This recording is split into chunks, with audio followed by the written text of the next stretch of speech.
Assalamualaikum warahmatullahi wabarakatuh. Alhamdulillah, wassalatu wassalamu ala rasulillah Nabiyina Muhammadin wa ala alihi wa sahbihi wa man walah ma ba'd. Pendengar yang dirahmati Allah subhanahu wa ta'ala, alhamdulillah pada kesempatan sore hari ini kembali kita bersua di udara dalam kajian ilmiah Untayan Mutiara Nasihat dalam pembelajaran dan petikan dari hikmah dan pelajaran yang bisa kita ambil dari kitab hadis Riyadhus Shalihin. Kajian ini disampaikan secara langsung oleh Fadilatul Syekh Abdul Razak bin Abdul Muhsin Al-Badar Hafizahumullah ta'ala. Dan alhamdulillah kita telah terkoneksi. Kita coba untuk menyapa terlebih dahulu. Assalamualaikum warahmatullahi wabarakatuh ya Fadilatul Syekh. Waalaikumsalam warahmatullahi wabarakatuh. Ahlan wa marhaban bikum akhi Syekh Ihsan wa marhaban بالمستمعين والمتابعين لبرنامجنا شرح رياض الصالحين وأسأل الله عز وجل للجميع التوفيق والسداد والعون على كل خير. Jazakallah khair. Dan pendengar yang dirahmati Allah subhanahu wa ta'ala, mari kita simak bersama kajian atau pembahasan ini. Langsung saja kepada Fadilatul Syekh, falyatafaddal mashkura. Alhamdulillah rabbil alamin wa asyhadu an la ilaha illallah wahdahu la syarika lah wa asyhadu anna Muhammadan abduhu wa rasuluhu sallallahu wasallam alaihi wa ala alihi wa ashabihi ajma'in. Amma ba'd, نواصل في شرح رياض الصالحين باب الصبر.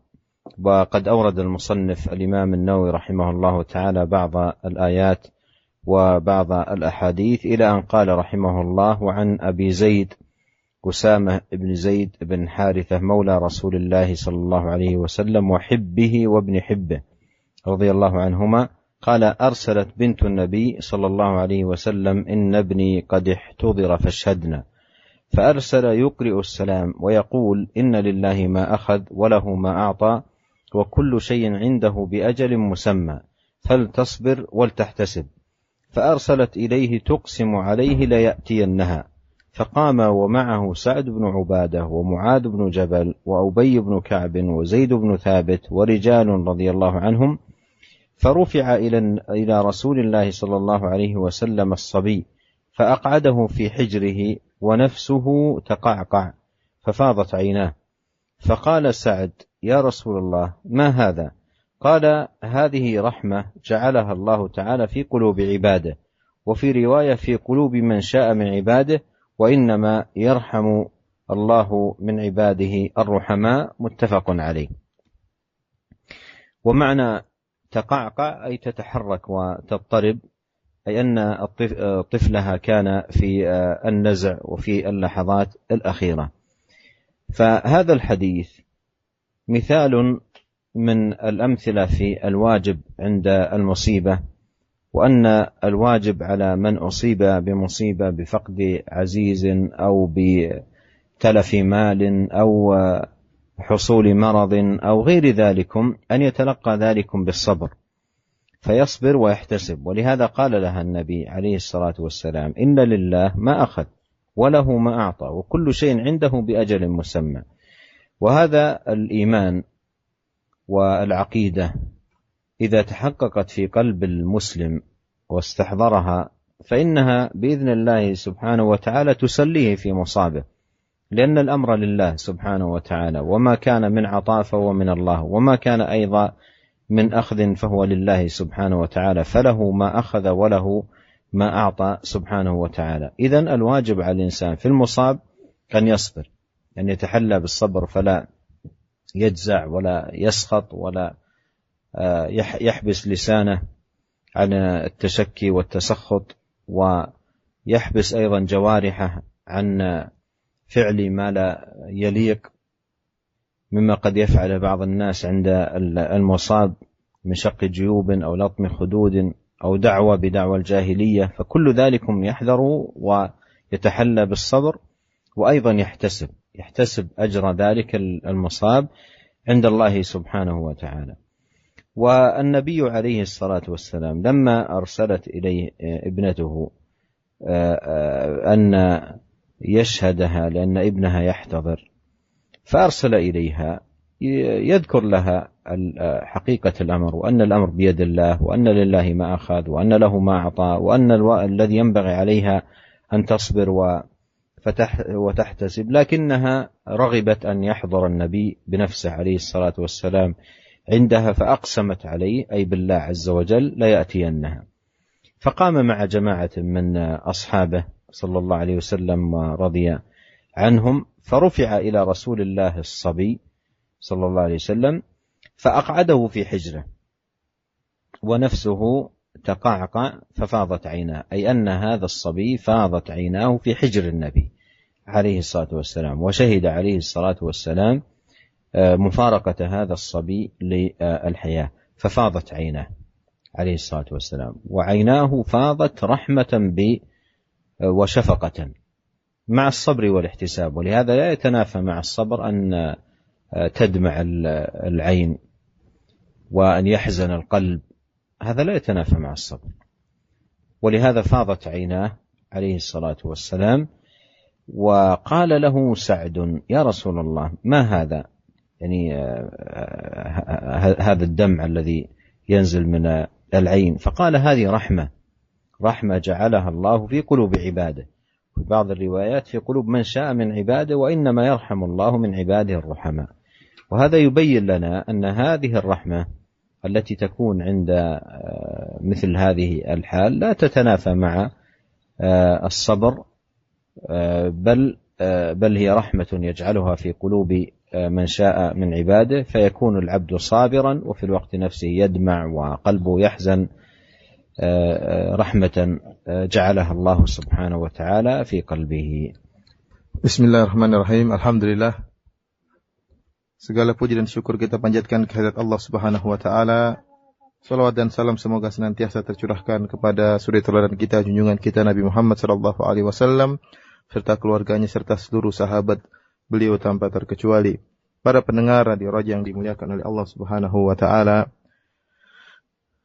kita melanjutkan pembahasan kita dari Syarah Riyadhus Shalihin pada bab sabar, ya, di mana Al-Imam Nawawi rahimahullah dalam bab sabar telah membawakan beberapa ayat dari Al-Qur'anul Karim dan juga membawakan hadis-hadis dari Rasulullah sallallahu alaihi wasallam, dan sampai pada sebuah hadis yang diriwayatkan dari Abu Zaid Usamah bin Zaid bin Harithah maula Rasulullah sallallahu alaihi wasallam, yang merupakan kekasih Nabi sallallahu alaihi wasallam, kecintaan Nabi sallallahu alaihi wasallam, dan juga merupakan putra dari seorang sahabat yang dicintai oleh Rasulullah sallallahu alaihi wasallam. Usamah bin Zaid berkata bahwasanya arsalat bintu Nabi sallallahu alaihi wasallam, inna ibni qad uhtidar fashhadna. Salah seorang dari putri Nabi sallallahu alaihi wasallam mengutus seorang utusan kepada Nabi sallallahu alaihi wasallam untuk meminta kepada Nabi sallallahu alaihi wasallam agar datang karena anaknya atau putranya dalam keadaan sakaratul maut. Meminta Nabi sallallahu alaihi wasallam untuk hadir. Fa arsala yukri'u salam wa yaqul, akan tapi Nabi sallallahu alaihi wasallam tidak datang.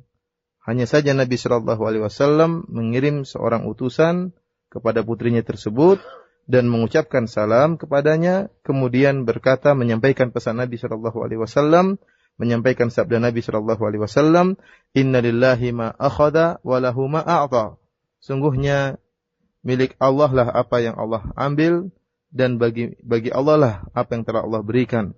Wa kullu syai'in 'indahu bi ajalin musamma, dan segala sesuatu di sisi Allah Subhanahu wa taala ada ketetapan yang telah tertentu. Faltasbir wal tahtasib. Hendaknya engkau putriku bersabarlah, dan hendaknya engkau mencari pahala dari Allah Subhanahu wa taala. Akan tapi putri Nabi sallallahu alaihi wasallam ini tetap mengirim utusan kembali kepada Nabi sallallahu alaihi wasallam. Kemudian dia bersumpah dengan nama Allah Subhanahu wa taala, la ya'tiyannaha, agar Nabi sallallahu alaihi wasallam hadir, bukan hanya sekedar mengirim utusan kepadanya. Maka faqama wa ma'ahu Sa'ad bin Ubadah, maka Nabi sallallahu alaihi wasallam pun beranjak pergi menuju putrinya tersebut bersama beberapa orang sahabat, di antaranya Sa'ad bin Ubadah dan Mu'adz bin Jabal dan Ubay bin Ka'ab dan Zaid bin Thabit dan beberapa sahabat yang lainnya radhiyallahu taala anhum. Farufi'a ila Rasulillah sallallahu alaihi wasallam sabi. Tatkala Nabi sallallahu alaihi wasallam sampai di rumah putrinya tadi, maka diangkatlah kepada Nabi sallallahu alaihi wasallam seorang anaknya, itu anak kecil tadi. Faq'adahu fi hijrihi wa nafsuhu taqaqa. Maka Nabi SAW pun meletakkan anak tadi di atas pangkuannya, padahal kondisi anak tadi dalam keadaan bergerak-gerak, ya, karena menghadapi sakaratul maut. Fafadat ainahu, maka Nabi SAW pun menangis. Faqala Sa'ad, maka Sa'ad bin Ubadah berkata, ya Rasulullah, apa ini? Kenapa engkau menangis? Maka Rasulullah SAW berkata, ini adalah rahmat yang Allah Subhanahu wa Ta'ala menjadikan rahmat tersebut dalam hati-hati para hambanya. Dalam riwayat yang lain kata Nabi SAW, Allah Subhanahu wa Ta'ala menjadikan rahmat ini pada hati-hati hamba-hamba yang dikehendaki oleh Allah Subhanahu wa Ta'ala. Wa inna ma yarhamullahu min ibadihi ruhama, dan Allah hanyalah merahmati dari hamba-hambanya, yaitu orang-orang yang juga merahmati. Para pendengar yang dirahmati oleh Allah Subhanahu wa Ta'ala, hadis ini merupakan salah satu contoh dari perkara yang wajib yang hendaknya dilakukan oleh seorang muslim tatkala tertimpa musibah, baik tatkala kehilangan seorang yang dicintainya, atau tatkala kehilangan harta bendanya, atau tatkala ditimpa dengan penyakit atau musibah-musibah yang lain. Yaitu wasiat Nabi SAW kepada seorang muslim yang terkena musibah untuk sabar dan ihtisab. Sabar menghadapi musibah tersebut dan ihtisab mengharapkan ganjaran di sisi Allah Subhanahu wa Ta'ala. Oleh karenanya Nabi SAW tatkala diminta untuk hadir di rumah putrinya, maka Nabi SAW pertama kali hanya mengirim seorang utusan untuk mengingatkan perkara yang sangat penting kepada putrinya. Dengan sabda Nabi SAW, Inna lillahi ma akhadha, walahu ma a'ta. Sungguhnya semuanya milik Allah Subhanahu wa Ta'ala. Allah Subhanahu wa Ta'ala miliknya lah apa yang dia ambil, dan baginya lah apa yang dia berikan. Seluruhnya milik Allah Subhanahu wa Ta'ala. Dan seluruhnya telah ditetapkan ajalnya. Ditetapkan dengan ajal yang tertentu. Dan ini merupakan akidah yang sangat penting. Jika akidah ini tertancap dalam hati seorang hamba, maka akan menenangkan jiwanya. Bagaimana tidak dia yakin bahwasanya seluruh adalah milik Allah Subhanahu wa Ta'ala. Apa yang Allah ambil adalah milik Allah. Dan apa yang Allah berikan juga milik Allah Subhanahu wa Ta'ala. Oleh karenanya, kemudian kata Nabi SAW, "Fal tasbir wal tahtasib." Hendaknya engkau bersabar dan hendaknya engkau ihtisab, mengharapkan ganjaran di sisi Allah Subhanahu wa Ta'ala. Seorang yang terkena musibah, maka hendaknya dia bersabar. Wasiat pertama adalah sabar, wasiat kedua ihtisab, mengharapkan ganjaran dari Allah Subhanahu wa Ta'ala. Bersabar dengan tidak marah, ya. Tidak mengucapkan kata-kata yang menunjukkan kemarahannya. Hendaknya dia menjaga lisannya, menjaga anggota tubuhnya. Jangan sampai kemudian dia tidak sabar, akhirnya dia pun marah-marah, mencak-mencak, kemudian dia pun merobek-robek bajunya, atau dia memukul-mukul pipinya, ya, atau dia menyeru dengan seruan-seruan yang buruk. Ini merupakan bentuk tidak sabar. Akan tapi seorang yang bersabar, dia menjaga lisannya, menjaga anggota tubuhnya, sehingga tatkala terkena musibah, dia bisa menahan diri. Yang kedua, hendaknya dia ihtisab. Selain dia bersabar, dia juga ihtisab, berharap dari Allah Subhanahu wa Ta'ala ganjaran atas musibah yang menimpanya. Ya. Karena Allah Subhanahu wa Ta'ala tatkala menimpakan musibah kepada seorang akan beri ganjaran kepada orang tersebut selama dia bersabar dan mengharap ganjaran dari si Allah Subhanahu wa Ta'ala. Oleh karenanya tatkala Nabi sallallahu alaihi wasallam diminta hadir ke rumah putrinya, maka Nabi sallallahu alaihi wasallam di awal kali hanya mengirim seorang utusan mengingatkan putrinya tadi tentang hakikat seluruh perkara, bahwasanya segala perkara di tangan Allah Subhanahu wa Ta'ala. Akan tapi putrinya tersebut ingin agar Nabi sallallahu alaihi wasallam langsung hadir. Ya, langsung hadir melihat anaknya yang dalam keadaan sakit parah. Maka Nabi sallallahu alaihi wasallam pun hadir mendatangi putrinya tersebut. Maka Nabi sallallahu alaihi wasallam mengajak beberapa seorang sahabat, di antaranya Ubadah, Sa'ad bin Ubadah, kemudian Mu'adz bin Jabal, Ubay bin Ka'ab, Zaid bin Thabit, dan para sahabat yang lain radhiyallahu ta'ala anhum menuju rumah putrinya. Tatkala sampai di sana, maka didatangkanlah anak putrinya yang sedang sakit tersebut. Dibawakan kepada Nabi sallallahu alaihi wasallam anak tersebut. Maka Nabi sallallahu alaihi wasallam meletakkan anak tadi di atas pangkuannya, dan anak tersebut dalam keadaan bergoyang-goyang, bergerak-gerak karena dalam keadaan sakratul maut, hingga akhirnya pun ya anak tersebut meninggal dunia. Maka tatkala itu fafadat ainah, maka Nabi sallallahu alaihi wasallam pun meneteskan air mata. Tatkala melihat Nabi sallallahu alaihi wasallam menangis, meneteskan air mata, maka sahabat Sa'ad bin Ubadah radhiyallahu taala anhu bertanya, ya wahai Rasulullah, kenapa engkau menangis? Ya. Karena Rasulullah SAW ingin menjelaskan bahwasanya air mata yang keluar dari mata seorang hamba tatkala bersedih tidak bertentangan dengan kesabaran. Ya. Seorang hamba tatkala terkena musibah, dia bersedih, dia menangis. Akan tapi hal ini tidak bertentangan dengan rasa sabarnya. Oleh karenanya Nabi sallallahu alaihi wasallam menjelaskan, hadhihi rahmatun ja'alahu Allah taala fi qulubi ibadihi. Ya, sungguhnya ini adalah rasa rahmat yang Allah berikan dalam hati-hati para hambanya. Dalam riwayat yang lain Rasulullah SAW menjelaskan bahwasanya yang Allah hanya merahmati dari hamba-hambanya yang juga merahmati yang lainnya. Hal ini jelas kepada kita bahwasanya tangisan yang keluar dari mata seorang hamba dan kesedihan yang terdapat di hati seorang hamba tidak bertentangan dengan kesabaran. Akan tapi jika seorang hamba kemudian menjaga lisannya, menjaga anggota tubuhnya, mengucapkan perkataan yang diridhai oleh Allah Subhanahu wa taala, meskipun dia menangis, meskipun dia bersedih, maka ini tidak bertentangan dengan kesabarannya.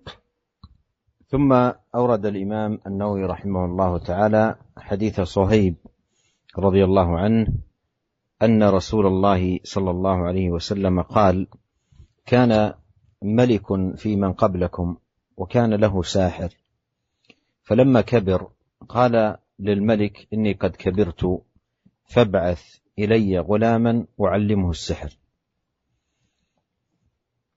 أي طلب من الملك أن يحضر له غلاما يعلمه السحر حتى يخلف هذا الساحر عند الملك عندما يموت ذلك الساحر الذي كبر. وهذا فيه أن الملوك والرؤساء الذين ليس في قلوبهم إيمان يستعينون بالسحرة في أمورهم وأحوالهم وشؤونهم وتعاملاتهم. ومن المعلوم أن الساحر كافر بالله، وأن الاستعانة به من أبطل الباطل وأعظم العدوان والتعاون على الشر. لكن من لا يؤمن بالله ولا يرقب الحساب يتعامل مع السحرة. فأوصى هذا الساحر الملك أن يرسل له غلاما يعلمه السحر، فبعث إليه غلاما يعلمه. وكان في طريقه أي طريق الغلام إذا سلك راهب، وهذا أيضا من التوفيق، توفيق الله عز وجل لذلك الغلام، ومن الأسباب التي كما سيأتي معنا يسر الله سبحانه وتعالى بها هداية خلق إلى دين الله عز وجل. والملك بعث الغلام ليكون ساحرا، لكن جعل الله سبحانه وتعالى في طريق هذا الغلام من يجعله بتوفيق من الله سبحانه وتعالى مؤمنا يدعو إلى دين الله ولا تأخذه في ذلك لومة لائم. فقعد إليه، أي قعد الغلام إلى ذلك الراهب، والراهب هو المتعبد والمتنسك من عباد النصارى. فقعد إليه وسمع كلامه فأعجبه، سمع كلامه فأعجبه، كلام فيه الإيمان وفيه العبادة والخوف من الله والذكر لله، فأعجبه كلامه. فكان يتأخر عن الساحر عند ذلك الراهب، فإذا أتى الساحر وكان إذا أتى الساحر مر بالراهب وقعد إليه، فإذا أتى الساحر ضربه لتأخره، فشكى ذلك إلى الراهب. قال: إن خشيت الساحر فقل حبسني أهلي، وإذا خشيت أهلك فقل حبسني الساحر. فتكون بهذا سواء تأخرت في طريقك إلى أهلك أو في طريقك إلى الساحر لديك هذا العذر الذي تسلم به في الحالتين. وهذا فيه التخلص بمثل هذه التورية، لأنه هو حبسه أهله لأنه كان عند أهله.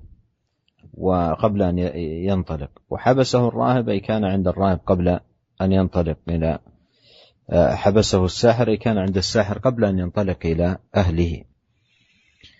فقال له: إذا خشيت الساحر فقل حبسني أهلي، وإذا خشيت أهلك فقل حبسني الساحر. فبينما هو على ذلك إذ أتى على دابة عظيمة قد حبست الناس، أي أغلقت الطريق وخشي الناس منها. فقال أي الغلام: اليوم أعلم الساحر أفضل أم الراهب أفضل؟ فأخذ حجرا فقال: اللهم إن كان أمر الراهب أحب إليك من أمر الساحر فاقتل هذه الدابة حتى يمضي الناس. فرماها فقتلها ومضى الناس. فأتى الراهب فأخبره، فقال له الراهب: أي بني، أنت اليوم أفضل مني، قد بلغ من أمرك ما أرى، وإنك ستبتلى، فإن ابتليت فلا تدل علي. وكان الغلام يبرئ الأكمه والأبرص ويداوي الناس من سائر الأدواء بإذن الله سبحانه وتعالى، إكراما لله من الله سبحانه وتعالى له.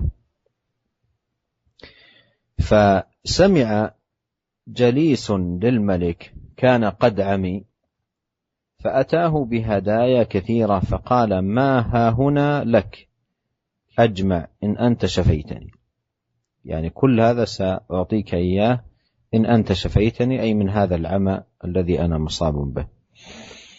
فقال: إني لا أشفي أحدا، إنما يشفي الله تعالى، فإن آمنت بالله دعوت الله فشفاك. فآمن بالله تعالى فشفاه الله تعالى. وهذا فيه فائدة أيضا عظيمة جدا ومهمة، أن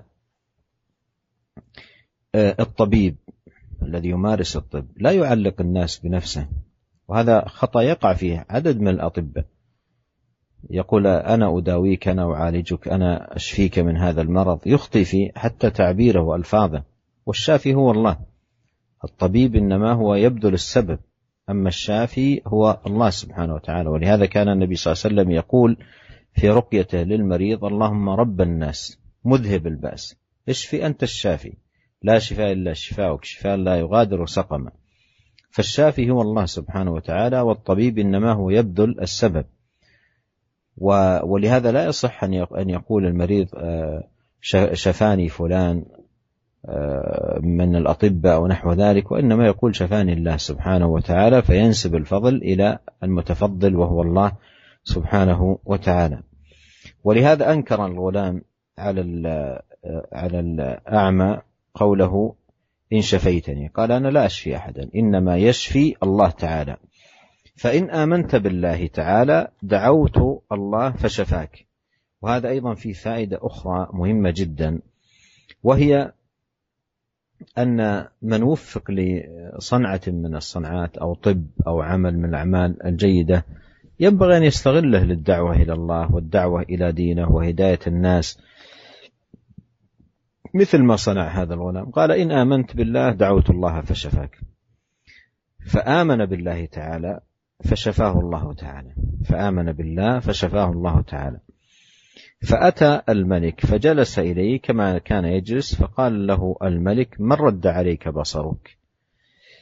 قال: ربي. قال: ولك رب غيري؟ قال: ربي وربك الله.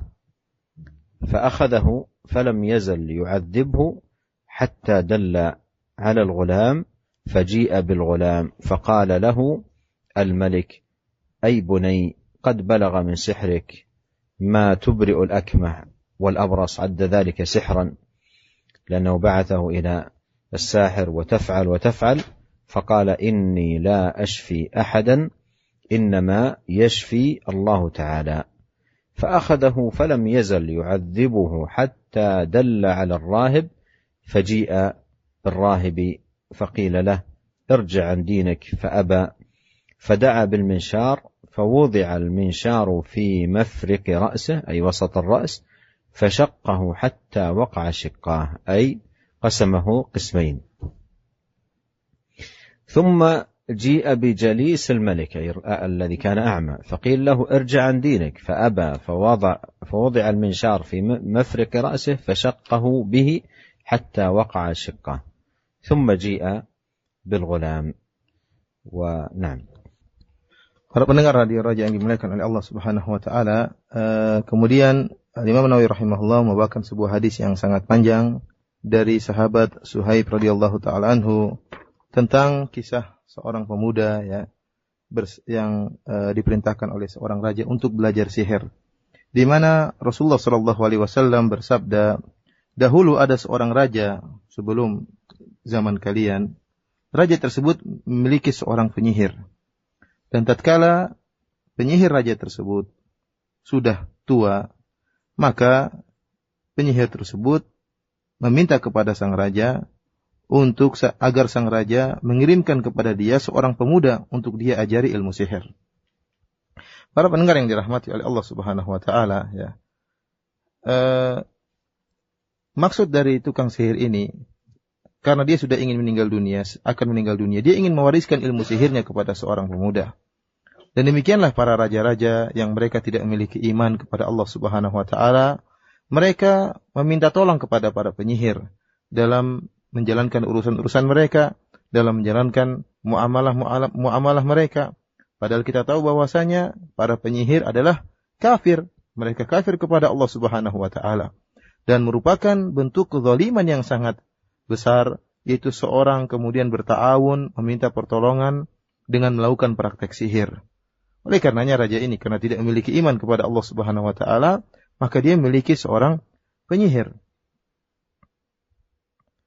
Kemudian akhirnya sang raja sebagaimana permintaan penyihir, fab'atha ilaihi gulaman yu'allimuhu, maka sang raja pun mengirimkan kepada sang penyihir seorang pemuda untuk diajari ilmu sihir. Namun tatkala pemuda ini berjalan dari rumahnya menuju tukang sihir, menuju penyihir raja tadi, ternyata di tengah jalan dia bertemu dengan seorang rahib, seorang pendeta, seorang yang alim yang memiliki ilmu agama. Dan ini merupakan taufik dari Allah Subhanahu wa taala. Sang pemuda diutus oleh sang raja untuk belajar sihir. Akan tetapi di tengah perjalanan dia menemukan hidayah. Allah Subhanahu wa taala mempertemukan sang pemuda yang ingin belajar kesyirikan bertemu dengan seorang yang memiliki ilmu untuk pelajari agama Allah Subhanahu wa taala. Maka akhirnya sang pemuda pun duduk di sisi rahib tadi, di sisi pendeta tadi. Kemudian dia pun mendengarkan perkataan dan petuah-petuah dari sang pendeta berupa keimanan kepada Allah Subhanahu wa taala dan mengingatkan sang muda untuk takut kepada Allah Subhanahu wa taala. Maka akhirnya sang pemuda pun takjub dan kagum dengan nasihat-nasihat dan petuah-petuah sang pendeta.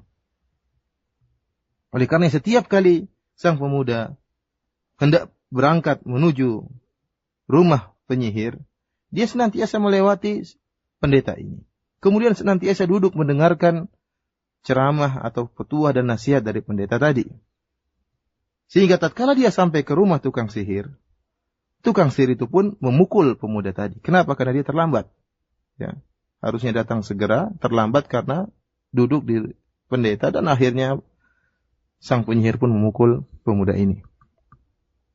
Maka pemuda tadi pun mengeluhkan perkaranya kepada sang pendeta, bahwasanya dia ceritakan kepada sang pendeta bahwasanya sang penyihir telah memukulnya karena keterlambatannya.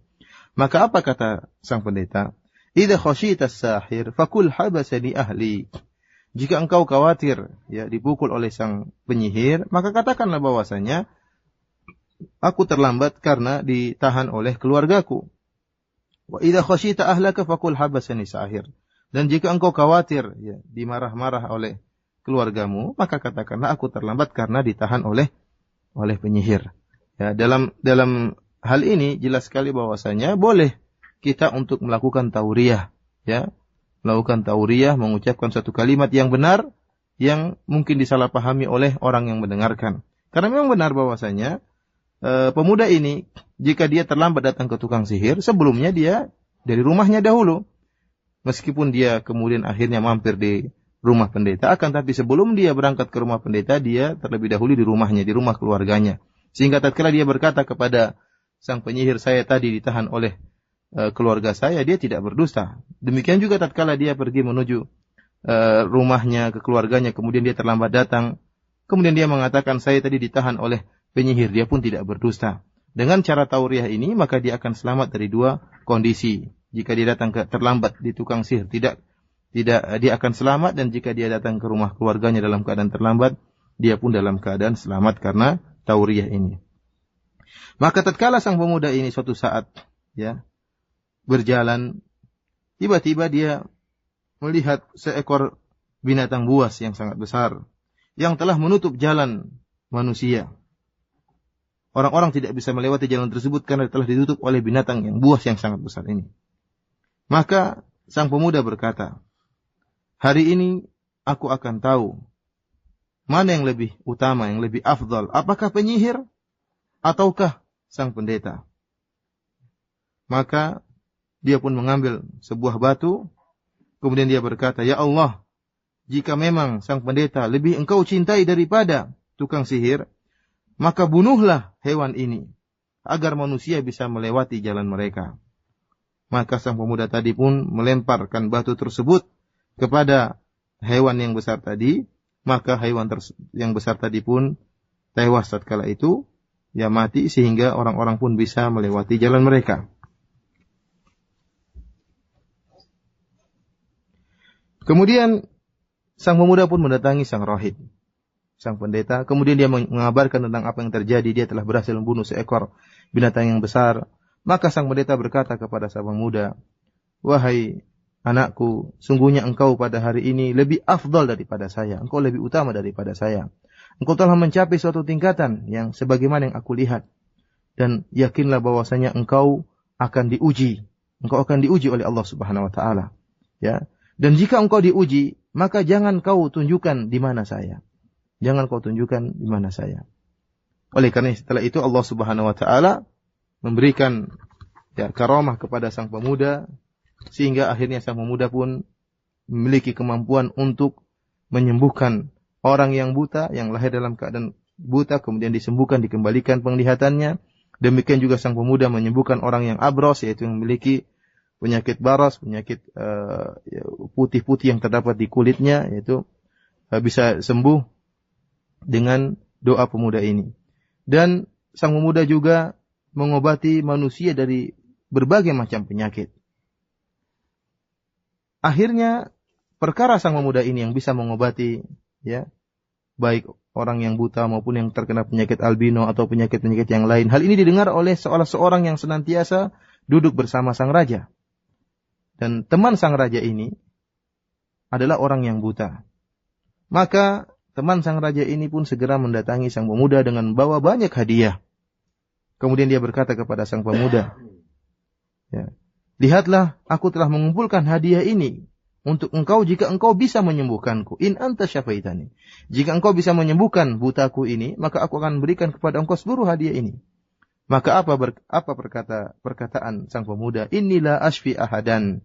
Sungguhnya aku tidak bisa menyembuhkan seorang pun. Innama yashfillahu ta'ala. Sungguhnya yang menyembuhkan hanyalah Allah Subhanahu wa ta'ala. Ya. Lihatlah para pendengar yang dirahmati oleh Allah Subhanahu wa ta'ala. Ini adalah pelajaran faedah yang sangat penting bagi kita. Seorang dokter, seorang tabib, hendaknya dia jangan menggantungkan manusia dengan dirinya. Jangan dia mengatakan saya yang akan menyembuhkan engkau. Jangan. Kita dapati banyak dokter atau banyak tabib, tatkala dia menyembuhkan, dia mengatakan saya akan mengobatimu, ya. Saya akan menyembuhkan engkau. Seharusnya seorang dokter mengingatkan bahwasanya yang menyembuhkan asy-syafi huwallah, yang menyembuhkan hanyalah Allah Subhanahu wa taala. Adapun tabib atau dokter, mereka hanya mengambil usaha, hanya berusaha. Adapun keberhasilan kesembuhan hanyalah milik Allah Subhanahu wa taala. Oleh karenanya Nabi sallallahu alaihi wasallam tatkala meruqyah orang yang sakit, Rasulullah SAW berkata, Allahumma rabban nas mudhibal ba's adhibil ba'sa anta syafi la shifa illa shifa'uk. Kata Nabi SAW, ya Allah, ya Allah, ya penguasa seluruh manusia yang menghilangkan penyakit. Hilangkanlah penyakit dari orang yang sakit ini. Sungguhnya engkau adalah penyembuh. Ya, tidak ada yang menyembuhkan kecuali engkau. Oleh karenanya, sang pemuda tatkala mendengar perkataan teman raja ini, in anta syafaitani, jika engkau menyembuhkan aku, maka dia pun ingkari perkataan ini. Dia ingatkan bahwasanya yang menyembuhkan hanyalah Allah Subhanahu wa taala dan dia tidak bisa menyembuhkan seorang pun, dia hanya bisa mendoakan, yang menyembuhkan hanyalah Allah Subhanahu wa taala. Kemudian apa kata sang pemuda kepada teman raja ini yang dalam keadaan buta? Fa in amanta billahi ta'ala da'utullaha fasyafak. Jika engkau beriman kepada Allah Subhanahu wa taala, maka aku akan berdoa kepada Allah dan Allah akan menyembuhkan engkau. Maka orang ini pun beriman kepada Allah, kemudian Allah Subhanahu wa taala pun menyembuhkan penyakit orang ini sehingga dia pun kembali bisa melihat. Lihatlah, ada faedah yang lain dari sini, yaitu bahwasanya seorang yang memiliki, diberikan taufik oleh Allah Subhanahu wa taala sehingga memiliki kemampuan, memiliki keahlian tertentu, hendaknya dia gunakan keahliannya untuk berdakwah. Dia gunakan kesempatan keahliannya ini untuk berdakwah. Jika ada orang datang bertemu dengan dia dan kagum dengan keahliannya, maka dia gunakan untuk berdakwah. Lihatlah bagaimana pemuda ini. Tatkala dia memiliki keahlian untuk menyembuhkan, maka dia pun gunakan untuk berdakwah. Dia mengatakan, jika engkau beriman kepada Allah Subhanahu wa taala, maka aku akan berdoa kepada Allah agar menyembuhkan engkau. Dan kemudian akhirnya teman sang raja ini pun setelah kembali penglihatannya, dia pun beriman kepada Allah. Dia pun disembuhkan oleh Allah Subhanahu wa taala. Maka orang ini pun mendatangi sang raja dan dia pun duduk di sisi sang raja sebagaimana kebiasaannya. Sang raja pun heran tatkala melihat ternyata temannya ini sudah bisa melihat. Maka dia berkata, "Man radda 'alaika basarak?" Siapa yang mengembalikan penglihatanmu? Bukankah engkau tadinya buta, sekarang kok bisa melihat? Maka orang ini dengan tenangnya mengatakan, "Rabbi, Tuhankulah yang telah mengembalikan penglihatanku." Sang raja kemudian terperanjat lagi dan berkata, "Walaka rabbun ghairi?" Apakah ada Tuhan selain aku? Apakah ada Tuhanmu selainku? Akulah Tuhanmu. Maka apa kata orang ini? "Rabbi wa rabbukallah." Wahai sang raja, Tuhanku dan Tuhanmu adalah Allah Subhanahu wa taala. Maka sang raja pun murka. Kemudian dia pun menyiksa orang ini, disiksa dan disiksa sehingga akhirnya orang ini pun mengaku dan menunjukkan bahwasanya dia sembuh karena doa sang pemuda. Maka sang raja pun memanggil sang pemuda.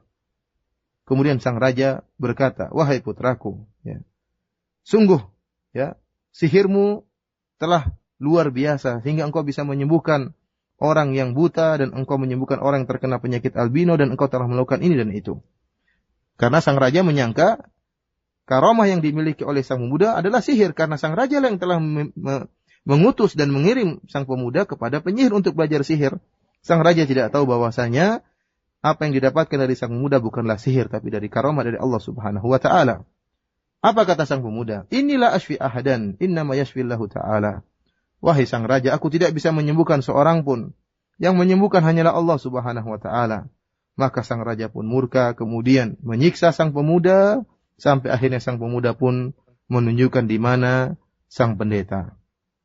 Maka didatangkanlah sang pendeta yang telah mengajari sang pemuda. Kemudian sang raja berkata kepada sang pendeta, "Irji an dinik." Keluarlah engkau dari agamamu. Maka sang pendeta pun enggan.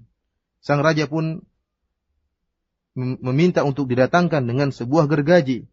Kemudian gergaji tersebut diletakkan di tengah kepala sang pendeta. Kemudian sang pendeta pun digergaji sehingga membelah tubuh sang pendeta menjadi dua. Namun sang pendeta tetap beriman kepada Allah Subhanahu wa taala, tidak gentar dan tidak keluar dari agamanya. Kemudian didatangkanlah teman sang raja yang tadinya buta kemudian bisa melihat. Maka sang raja berkata kepada temannya tersebut, "Irji an dinik, hendaklah engkau keluar dari agamamu." Fa'aba, maka temannya tadi pun enggan untuk keluar dan dia bertegar, bersih keras untuk tegar di atas agamanya. Maka diletakkanlah gergaji di tengah kepalanya, kemudian tubuhnya digergaji hingga terbelah dua. Kemudian didatangkanlah sang pemuda, kemudian dikatakanlah juga kepada sang pemuda, hendaknya engkau keluar dari agamamu, namun dia pun enggan untuk keluar dari agamanya.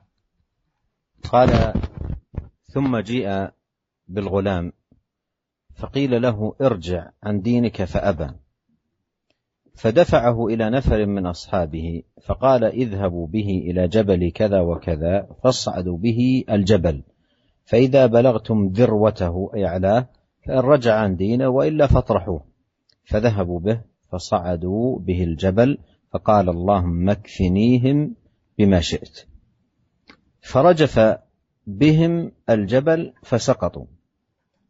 وهذه دعوة عظيمة تقال عند مجابهة أمر مخيف أو ملك ظالم أو عدو غاشم أو نحو ذلك، يقال اللهم اكفني بما شئت. فرجف بهم الجبل فسقطوا، وجاء يمشي إلى الملك أي لم يصب بشيء، فقال له الملك ما فعل بأصحابك؟ قال كفانيهم الله تعالى. فدفعه إلى نفر من أصحابه فقال اذهبوا به فاحملوه في قرقور أي في سفينة، فاحملوه في قرقور نوع من السفن وتوسطوا به البحر، فإن رجع عن دينه وإلا فاقذفوه. فذهبوا به فقال اللهم اكفنيهم بما شئت، فانكفأت بهم السفينة فغرقوا، وجاء يمشي إلى الملك. فقال له الملك ما فعل بأصحابك؟ قال كفانيهم الله تعالى. فقال للملك إنك لست بقاتلي حتى تفعل ما آمرك به. قال ما هو؟ قال تجمع الناس. أراد أن يستغل هذا الحدث العظيم لدعوة الناس إلى الإيمان بالله ومعرفة الله والإقبال على دينه، استغل هذا الحدث العظيم لذلك.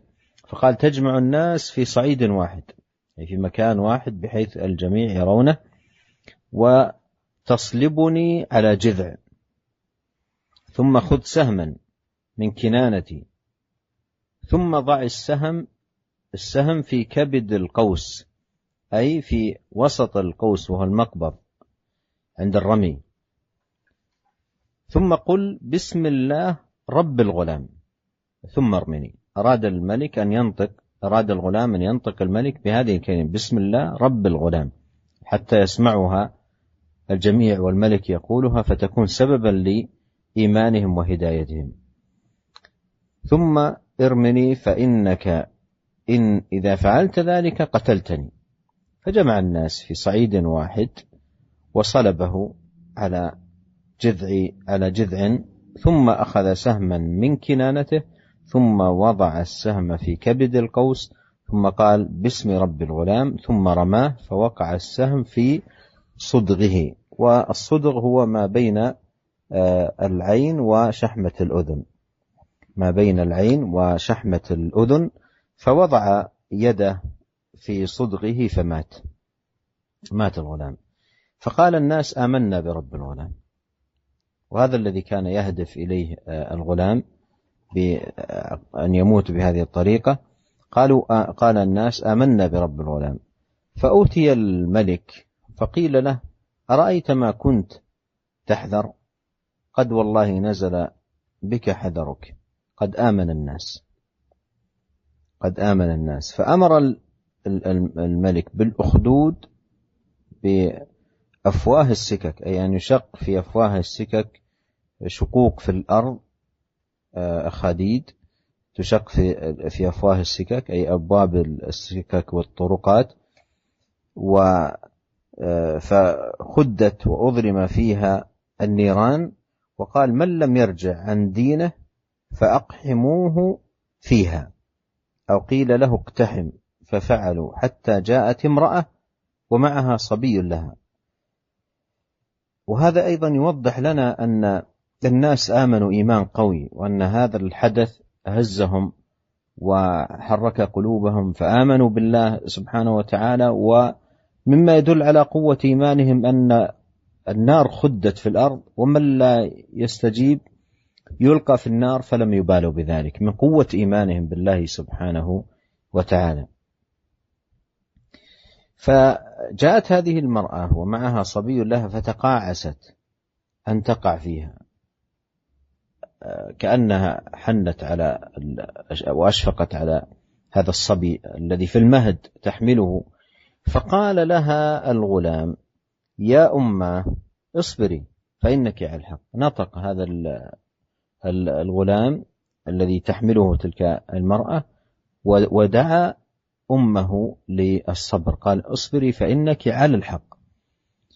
وهذا موضع الشاهد من هذه القصة. وسبحان الله العظيم، يعني هذه وصية بالصبر من غلام في المهد، والذين أنطقهم الله سبحانه وتعالى في المهد قرابة 4، منهم هذا الغلام، ومنهم عيسى أنطقه الله سبحانه وتعالى في المهد كما جاء في القرآن الكريم. فنطق هذا الغلام وخاطب أمه بهذه الكلمات التي فيها الحث على الصبر. قال: يا أمه اصبري فإنك على الحق. والواجب، وهذا أمر عظيم يستفاد من هذا القصة ومن هذا السياق، أن صاحب الحق الواجب عليه أن يصبر على الحق، وأن لا تهزه المواقف التي تبعده عن الحق وتصرفه عنه، بل يجب عليه أن يصبر وأن يتحلى بالصبر وأن يجاهد نفسه على الصبر ليحمد بعد ذلكم العاقبة. والله يقول: يا أيها الذين آمنوا اصبروا وصابروا ورابطوا واتقوا الله لعلكم تفلحون. ونختم بهذا الحديث لقاءنا هذا اليوم، ونواصل في أحاديث الصبر مع كتاب الإمام النووي رحمه الله رياض الصالحين. وأسأل الله أن ينفعنا جميعا بما علمنا، وأن يزيدنا علما، وأن يهدينا إليه صراطا مستقيما. والله تعالى أعلم، وصلى الله وسلم على عبده ورسوله نبينا محمد وآله وصحبه أجمعين. Jazakallah khair ya Syekh, barakallahu fiik.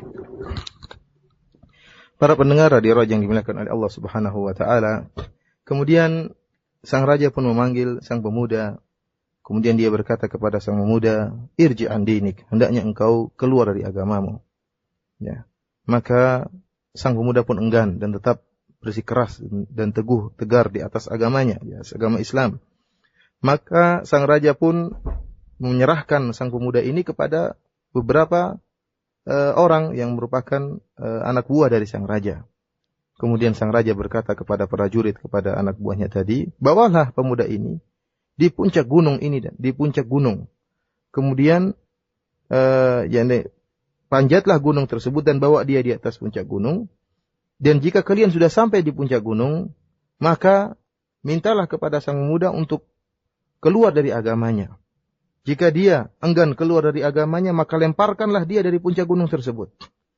Maka para prajurit tadi pun menjalankan perintah sang raja, dan mereka pun membawa sang pemuda. Kemudian mereka memanjat gunung, mendaki gunung, sehingga tatkala mereka sampai di puncak gunung dan hendak melemparkan sang pemuda dari puncak gunung, maka sang pemuda pun berdoa kepada Allah Subhanahu wa taala dengan doanya, "Allahumma kfinihim bima syi'ta."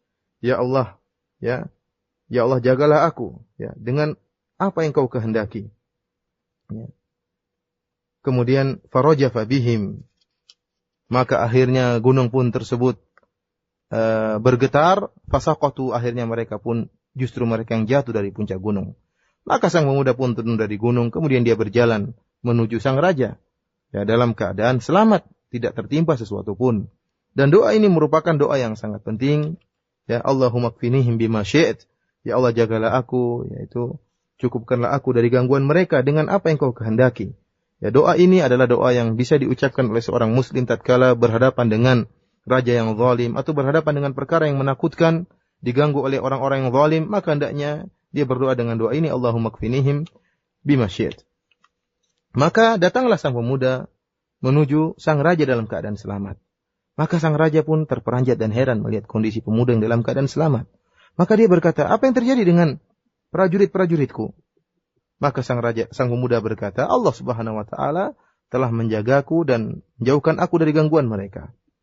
Akhirnya sang raja pun menyerahkan pemuda ini kepada prajurit-prajurit yang lain. Kemudian sang raja berkata, "Bawalah sang pemuda ini dan naikkanlah sang pemuda ini di atas sebuah perahu dan pergilah kalian di tengah lautan. Kemudian tatkala kalian sampai di tengah lautan, maka mintalah kepada sang pemuda untuk keluar dari agamanya. Jika dia enggan, maka lemparkanlah dia ke tengah lautan." Maka mereka pun pergi membawa sang pemuda di atas perahu. Kemudian tatkala sampai di tengah lautan, mereka pun minta sang pemuda untuk keluar dari agamanya.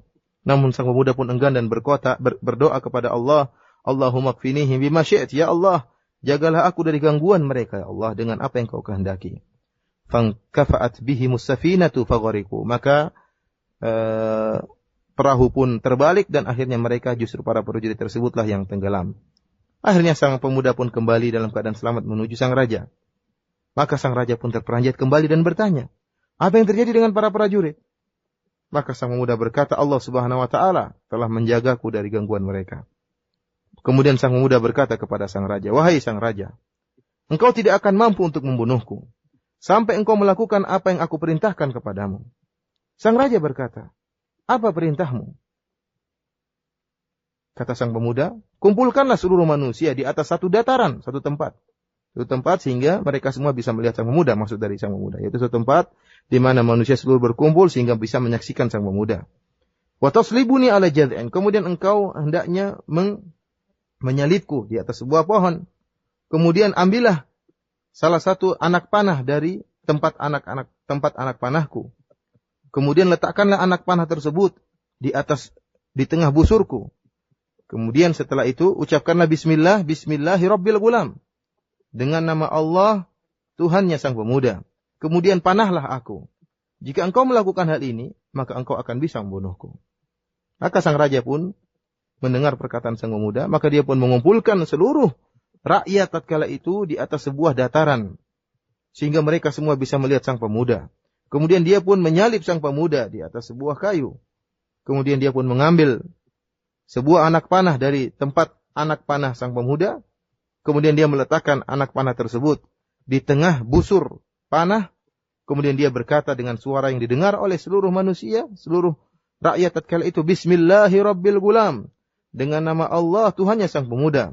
Kemudian dia pun memanah sang pemuda tadi. Dan inilah yang dikehendaki oleh sang pemuda. Bahwasanya yang membunuh sang pemuda adalah Allah Subhanahu wa ta'ala. Dan sang raja tatkala ingin memanahkan anak panah tersebut, mengucapkan nama Allah Subhanahu wa ta'ala. Bismillah, dengan nama Allah Tuhannya sang pemuda. Dan ini yang dikehendaki oleh sang pemuda, sehingga didengarkan oleh seluruh rakyat tatkala itu. Maka akhirnya sang raja pun memanah sang pemuda, dan jatuhlah anak panah tersebut di Sudek. Sudek itu adalah suatu daerah ya, di wajah antara mata dengan telinga. Ya, antara mata dengan telinga, disitulah tertancap anak panah tersebut di daerah tersebut dari wajah sang pemuda. Sehingga kemudian sang pemuda pun meletakkan tangannya di tempat terkena anak panah tadi, tempat luka tadi, maka kemudian dia pun wafat meninggal dunia. Melihat kondisi seperti ini, maka rakyat tatkala itu seluruhnya beriman kepada Allah Subhanahu wa taala. Mereka menyaksikan bahwasanya ya, dengan berkat nama Allah lah sang pemuda bisa meninggal dunia. Karena sang raja tatkala memanah dia mengucapkan bismillahirabbil gulam. Ini merupakan kondisi kejadian yang menanamkan keimanan kepada rakyat tatkala itu. Sehingga mereka berkata, amanna birabbil gulam. Kami beriman kepada Rabbnya sang pemuda. Maka akhirnya datanglah seorang kepada sang raja dan berkata, wahai sang raja, bukankah ini yang kau takutkan? Bukankah ini yang kau khawatirkan? Orang-orang akan kafir kepadamu dan beriman kepada Allah Subhanahu wa ta'ala. Dan apa yang kau khawatirkan tersebut terjadi sekarang ini. Qad amanan nas, masyarakat seluruhnya sudah beriman. Maka raja pun murka, ya. Raja pun murka, maka dia pun merintahkan untuk menggali parit. Di hadapan jalan-jalan, setiap jalan-jalan digali parit. Kemudian dinyalakan api yang sangat besar, api yang menyala-nyala di parit tersebut. Kemudian dia berkata, barang siapa yang tidak keluar dari agamanya, maka lemparkanlah dia ke dalam parit yang penuh dengan api tersebut. Atau raja memerintahkan dia untuk masuk ke dalam lautan, dalam parit yang dipenuhi api tersebut. Dan ini menunjukkan bagaimana keimanan rakyat tatkala itu yang luar biasa. Ya, karena menyaksikan kejadian yang luar biasa. Sehingga iman mereka sangat kuat. Sehingga meskipun diancam dengan dibakar, mereka tetap tidak peduli dan tetap beriman kepada Allah Subhanahu wa ta'ala.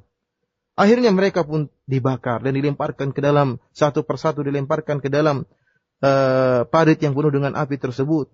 Meninggallah mereka. Sampai datanglah seorang wanita yang membawa seorang anaknya yang masih kecil, masih dalam gendongannya. Tatkala diperintahkan untuk masuk ke dalam lautan api, dalam parit yang penuh dengan api tersebut, maka sang wanita pun merasa ragu-ragu. Kenapa? Dia kasihan melihat anaknya. Kasihan melihat anaknya yang masih bayi, yang masih di pangkunya dan masih digendongnya, harus dibakar bersama dia.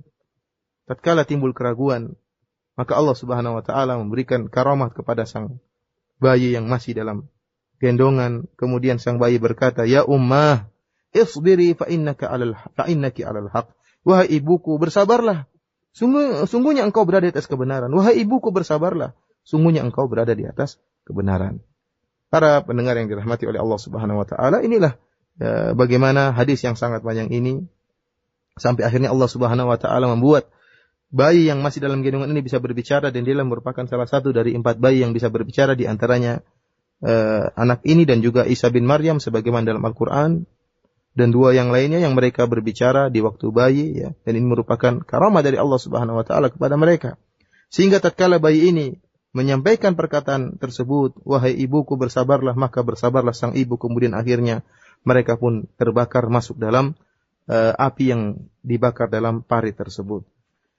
Hadis yang panjang ini mengajarkan kepada kita untuk bersabar di jalan Allah Subhanahu wa taala. Ini merupakan kewajiban bagi orang yang di atas kebenaran. Orang yang berada di atas kebenaran pasti akan diuji. Dan tatkala dia diuji, maka hendaknya dia bersabar di jalan Allah Subhanahu wa taala.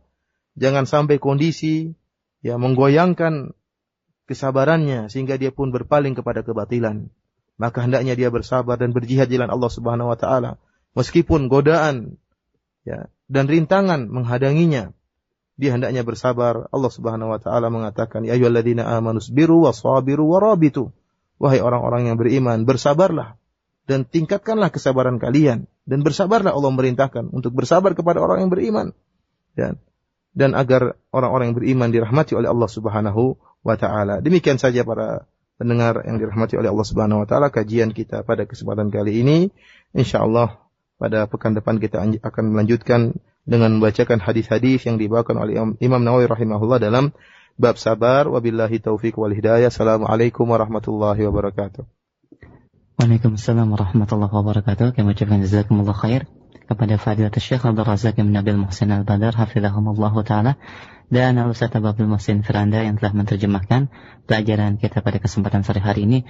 Dan kami mohon maaf karena keterbatasan waktu yang ada, tidak bisa kita angkat pertanyaan-pertanyaan para pendengar. Sekali kami mohon maaf yang sebesar-besarnya, dan insyaallah akan kita lanjutkan pada kesempatan pekan yang akan datang. Jazakumullah khair wa barakallahu fikum. Dan pendengar yang dirahmati Allah Subhanahu wa taala, kami akan hadirkan ke ruang dengar Anda di kumandangkannya azan untuk salat maghrib bagi daerah Jakarta dan sekitarnya. Selamat menunaikan ibadah salat maghrib, dan jangan lewatkan kajian ilmiah pembahasan kitab hadis Bulughul Maram pada kesempatan malam hari ini ba'da maghrib bersama Al-Ustaz Abu Ahmad Zainal Abidin LC hafizahullahu ta'ala, langsung dari Ma'had Ibnu Hajar. Untuk kita mengucapkan selamat menyimak. Assalamualaikum warahmatullahi wabarakatuh.